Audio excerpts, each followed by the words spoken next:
Hey guys, it's Sean here. Just wanted to give you a tip for the day. I read this book a while back, which I highly recommend. It's Banksy's Wall and Peace. There are other Banksy books, but don't buy them. They're actually done by other people that aren't Banksy, and they're really crap, except that he has Banksy art in it, which is great, but not the same quality.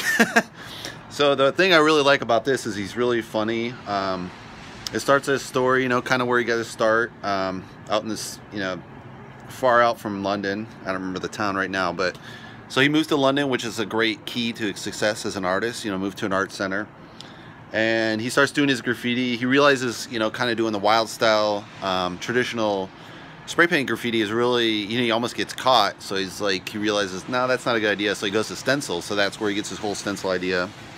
And so he always does kind of a political joke, tongue-in-cheek humor, discussing politics. Really interesting thing is in the Magritte book, he actually called out Banksy as a kind of a continuation of surrealism in a way. Another thing he does is he keeps amping up the level. So, besides bombing London, making a big impression there, he flies to LA. He went to Disneyland, did this crazy stunt where he put Guantanamo prisoner kind of costume hanging out by a Disney ride, and they almost get caught. It was part of the exit through the gift shop, which really ramped up him. He also did a really infamous show in LA, which kind of where he got his really, really fame kind of started really crystallizing there. Recently, he's done a trip to Palestine. He's obviously done the wall there. A lot of famous graffiti artists do that. That's highly recommended. And he put up, I think, a hotel there with his own art inside of it, so that's really cool. And the final thing he did, I think he did Disneyland, which is kind of a ripoff of Disneyland in London off the pier. And he had a lot of guest artists. That was really cool. So he kind of tied in a lot of collaboration, which was really smart. And I think his last thing, big thing he did was the New York show, where he kind of traveled each day, put an art piece out in the street, and he put a link to a website, and it was all secret, so the police couldn't figure it out, which the police must be really dumb. But anyway.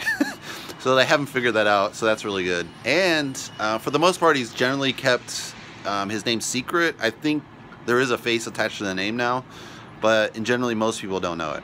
But anyway, that's my take. Highly recommend a book.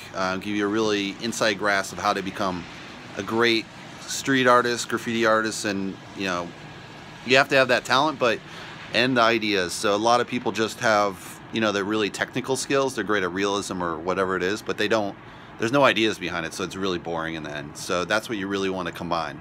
All right, that's my book of the day. Thanks.